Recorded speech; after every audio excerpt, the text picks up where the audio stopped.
উভয়েরই লাভ হবে।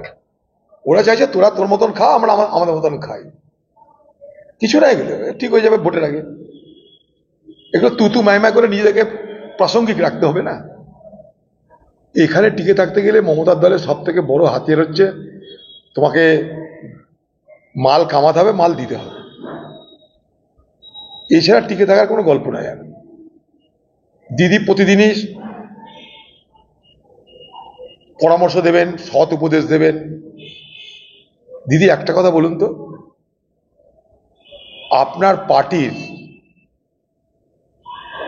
এত প্রোগ্রাম করেন আপনি, এত টাকা খরচ হয় আপনার, সেই টাকা আপনাকে কে যোগায় বলুন আপনি? আপনার জন্য যা সত্য, আপনার দলের জন্য তা সত্য। সারদা নারদা কাণ্ডে আপনি জড়িয়েছিলেন, সারদার টাকা আপনি নিয়েছেন, সারদার টাকা নিয়ে আপনি ভোট করেছেন। সুজিত সেনের সঙ্গে কালিম্পংয়ে বসে আলোচনা করে টাকা নিয়েছেন আপনি। এ কথা আমি নয়, আপনার দলের নেতারাই বলেছে চিঠি করে। তার জবাব আপনি দিতে পারছেন না। আপনার দলে কিছু চামচা, কিছু আপনার মোসাহেব, তারা বলবে কথা। আপনি আজকে ক্ষমতায় আছেন, আপনাকে তুষ্ট করতে অনেক কথা হবে, কিন্তু এই দলে টিকে থাকতে গেলে মাল কামানো আর মালের ভাগ দেওয়ানো, এইটাকে নিশ্চিত করতে হয়। এটাই তৃণমূল। তো আমি তো আগেও বলেছি, এগুলো পশ্চিমবঙ্গটা হচ্ছে করিডোর, সন্ত্রাসবাদীদের করিডোর, পাচারকারীদের করিডোর, ড্রাগ পাচারের করিডোর, নারী পাচারের করিডোর, এবং এই করিডোর চালায় তৃণমূল, এই করিডোর চালায় পুলিশ। সব জেনে তারা চুপ করে থাকে। এখানে পাচার চক্র, এখানে যে পাসপোর্ট পাচার চক্র, কার ব্যর্থতা? পশ্চিমবঙ্গ সরকারের ব্যর্থতা। পশ্চিমবঙ্গ করিডোর হয়ে গেছে অপরাধীদের, অপরাধীদের স্বর্গরাজ্যের নাম পশ্চিমবঙ্গ, পাশে ঝাড়খণ্ড, বর্ডার পার, কোনো অসুবিধা নেই। আর কত কালকে বলে দিয়েছি তো দোষ।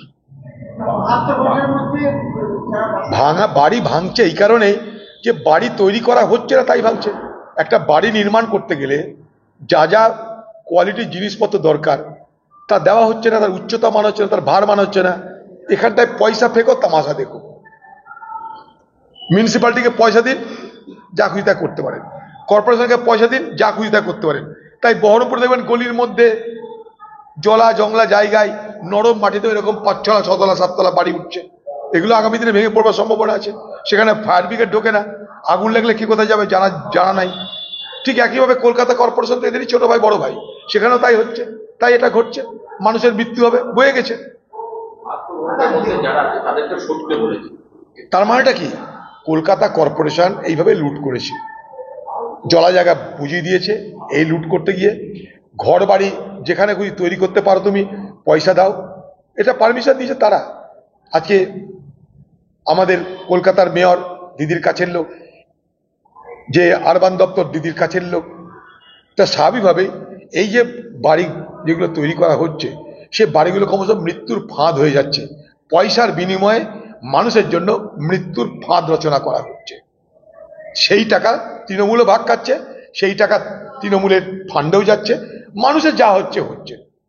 মৃত্যুর ফাঁদ তৈরি হচ্ছে এই সরকারের নেতৃত্বে বাংলা জুড়ে। আর নেই, আর নেই। এখনো পর্যন্ত দিদির আদেশ আসেনি।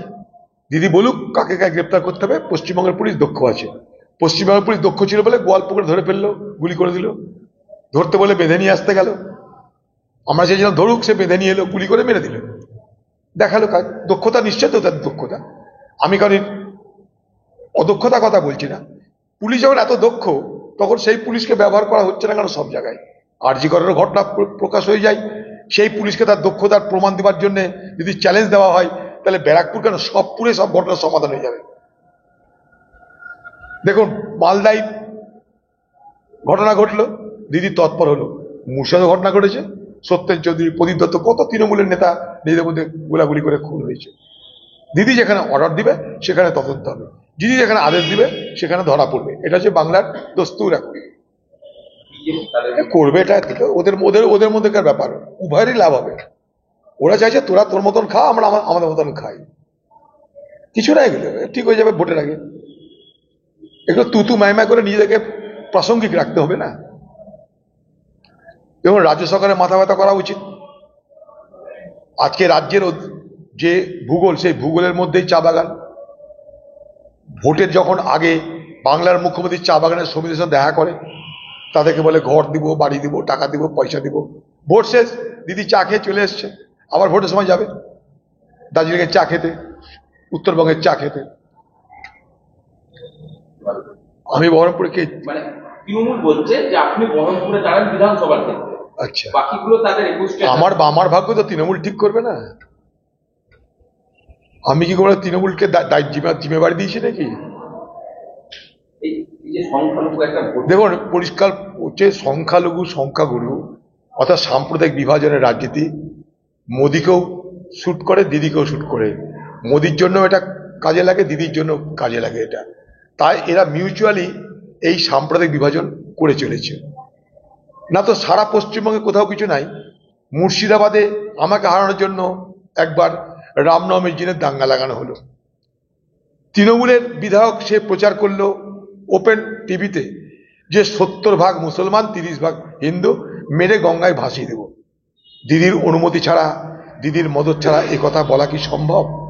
দিদি তার জন্য নিন্দা করেছেন, প্রতিবাদ করেছেন? করেননি, কারণ তার লক্ষ্য ছিল অদিচ্ছদিকে হারানো। এই তৃণমূলের নেতারা হিন্দু এলাকায় গিয়ে এই ভিডিওর হয়ে বেশি বেশি প্রচার করেছেন। এই তৃণমূলের নেতারা বিজেপির কর্মী সেজে হিন্দুদের কাছে ফেসবুক পাঠিয়েছেন যে মুসলমানদেরকে ঐক্যবদ্ধ করবার, যে মুসলমানদের যে ধমকি, তার বিরুদ্ধে হিন্দুদেরকে ঐক্যবদ্ধ হতে হবে, নাহলে হিন্দুরা বাঁচবে না। লক্ষ্য কি? অদিচ্ছদিকে হারানো। অদিচ্ছদি হেরে গেছে, সাম্প্রদায়িক বিভাজনের শিকার হয়েছি। আমি আগেও বলছি, আজও বলছি, আবার সেই প্রক্রিয়া শুরু হয়েছে নির্বাচনকে সামনে রেখে। দেখুন, মসজিদ একটা কেন, 1000টা মসজিদ বানানো হোক, কোনো আপত্তি নাই, কিন্তু হঠাৎ করে বাবরি মসজিদ নাম দিতে হবে কেন? আবার একটা বাবরি মসজিদ নামক মসজিদকে ভেঙে রাম মন্দির গঠন তৈরি হয়েছে, সেটা কিন্তু কোর্টের নির্দেশে। সারা মুর্শিদাবাদের বাবরি মসজিদ নির্মাণের স্লোগানের পাশাপাশি রাম মন্দির নির্মাণের স্লোগান আসছে কেন? 1 কোটি মন্দির নির্মাণ করুন আপনারা, হঠাৎ করে রাম মন্দির নির্মাণের প্রশ্ন আসছে কেন? তার কারণ একটাই, রাম আর রহিমের মধ্যে বিভাজন করো, হিন্দু মুসলমানের মধ্যে ভোটের বিভাজন করো। এটাই মোদিকেও সুবিধা, এতে দিদিরও সুবিধা। তাই দিদি কখনো দেখবেন এগুলোর বিরোধিতা করে না। বাবরি মসজিদ আমি করবো না, বেলডাঙ্গায় একবার দিদি বলেছে? দাঙ্গা করা অন্যায় হয়েছে রামনগরে, একবার কি বলেছে? বেলডাঙ্গায় দাঙ্গার সময় নাকি সব সম্প্রদায় গেছিল, তাই প্রশংসা করেছে। কই, আমাদেরকে তো যেতে দেওয়া হয়নি। দিদি, আপনি নিজে দাঙ্গা চাইছেন, কারণ দাঙ্গা করলে মুসলমান আপনার পক্ষে যাবে, কারণ আপনি মুসলমানদের ভরসা দেবেন। আর হিন্দুদের মধ্যে একটা অংশকে লক্ষ্মীর ভান্ডার এটা সেটা দিয়ে, পঞ্চায়েত এটা সেটা দিয়ে ভয় দেখিয়ে ম্যানেজ করবেন। এই তো ভোটের অঙ্ক। আর বিজেপি দেখছে পরে পাওয়া 14 আনা, যা পাওয়া যায় তাতে যদি কিছু সিট পাওয়া যায়, বিজেপি কিছু সিট হবে। এই খেলাটা বিজেপিরও এবং তৃণমূলের উভয়ের পছন্দসই খেলা। এটা মাথায় রাখবেন। মাঝখান থেকে ক্ষতিগ্রস্ত হচ্ছে কে? এই বাংলার স্বাধীন চিন্তা, এই বাংলার ধর্মনিরপেক্ষ চিন্তা, এই বাংলার উদার চিন্তা, তারা সব থেকে বেশি ক্ষতিগ্রস্ত হচ্ছে। যে উদার চিন্তার শিকার হচ্ছে আমার পাশের দেশ বাংলাদেশের সাধারণ মানুষ, তারা হিন্দু, তারা মুসলমান। সেই উদার চিন্তার আগামী দিনে এ বাংলাতেও সমাধি দেওয়ার ব্যবস্থা করছে বিজেপি আর তৃণমূল, মোদি আর দিদি। এই বাংলাতে তৃণমূল বিজেপিকে নিয়ে এসেছিল, ভোট করেছিল মমতা ব্যানার্জি। এনআরসি নিয়ে আজকে মমতা ব্যানার্জি ভাষণ দিচ্ছে। এই এনআরসি যেদিন ভারতবর্ষের নাগরিক আইনে প্রথম ঢোকানো হয়, অনুপ্রবেশ করে, ভারতবর্ষের নাগরিক আইনে যখন প্রথম এটাকে অন্তর্ভুক্ত করা হয় এনআরসি, তখন অটল বিহারী বাজপেয়ী মন্ত্রীর নাম মমতা ব্যানার্জি, কোনো প্রতিবাদ করেননি। প্রতিবাদ করেছিলেন কে? মনমোহন সিং।